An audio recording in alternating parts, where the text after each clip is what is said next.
I have seen the National Guard roll around. I've seen one military basically car rolling around. They set up different stop points throughout the city. Mackenzie let us know this one was it yesterday that basically the White House is basically publicizing the folks who have been arrested of crimes kind of since then, all of which happening to be brown and dark skinned black men. Very nasty stuff.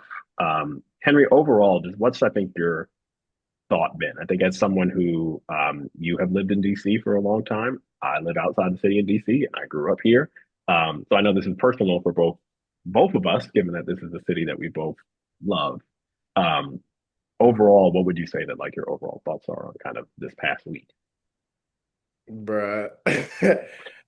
Like, honestly, it seems unreal, Mm-hmm. especially from a lot of the stuff that I've seen, like just on social media, because again, I'm not in DC anymore full time, but I visit often and I live Mm-hmm. there for a decent amount of time. So it's not the DC I knew. It felt like well, actually, when you remember COVID, when they were kind of doing like Mm-hmm. checkpoints, like it's like Yeah, that, but way more intense. worse. Yeah, Uh, and it's just honestly disgusting yeah. to observe, hear about, know what's going on, see all of this stuff because, like, well, one, that's not the way you combat dealing with crime. Yeah, I don't think any logical person would do that. I do think it's a test to try to like infiltrate on certain places too. Mhm. Like you kind of said, McKinsey put us on to with the White House posting, uh, lock up black and brown people for like municipal crimes and just continue to like, oh, story. No, no. I mean, I and I think couldn't like that's it's just the annoying. yeah, and I think what has frustrated me a lot about I think even just like the national conversation about this is that I think um, Trump, to his credit, is smart in a certain aspect, and that I think the absurdity of this moment I think has actually not been captured to the extent that it should be, because I think even I think and correct me if I'm wrong, America's default and even the political default is oh we have to be tough on crime and oh look at these dangerous black men who are now arresting and everybody kind of quickly is like okay we can we don't want to say that we're not tough on crime so I will say this. I think people have been very, I can at least speak to like DC and how this is kind of being talked about in the political space.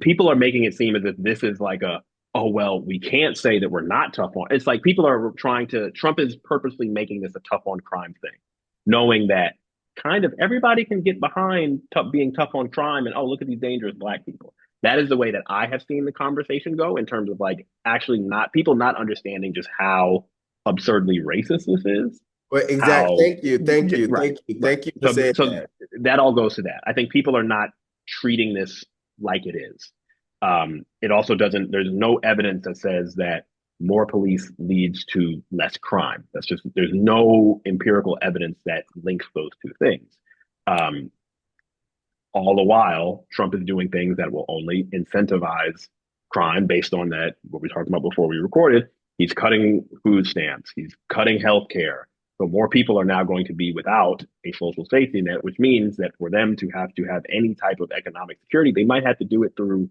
ways that are illegal or on the fence but we don't want to talk about that we don't want to talk about those things in terms of how what the policies that he's actually doing are actually leading to the thing that he claims that he's against. But oh, he's being tough on crime, so like I don't know if I can step into this space without just saying this is racist as hell. And I think that to me has just been a very frustrating thing, and I think that no one has just been willing to call this what the hell it really is. I think we treat it like, oh well, I know someone who might have been, mugged at this place in DC, so I don't know. And I When you think say we, who are you referring to? when I say we, I think I'm not obviously referring to us, but I think from what I've seen in terms of just like the national conversation in certain spaces, even I think, and I'll get into this to a minute, but I think Democrats in Congress's willingness to just loudly be like, this is effed up. I'm not getting down with any of this, even though this is not my city.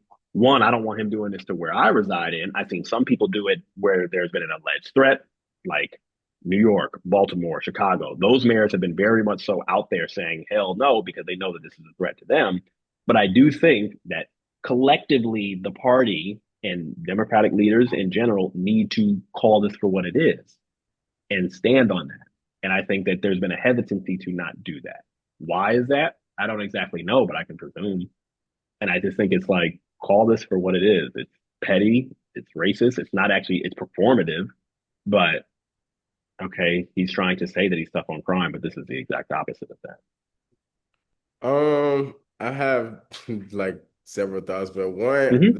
main thing that keeps pinging into my head is all the like mayors and well, you like let's say Newsom, he's Mm-hmm. very much like calling Trump out on what Yeah. he's Mm-hmm. doing. And then how you mentioned Baltimore's mayor or Westmore, Yeah. Governor Westmore, that was either the governor of New York.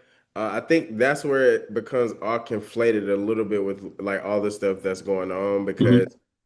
again, Democrats are having to put out like their own fires and separate Yeah. fires because there is no like overarching ideal of what the Democrats stand on, or at least sometimes it gets confusing. Yeah. Uh, I would agree. because to your point of what you reference, how we were speaking before the podcast, uh, Mm-hmm.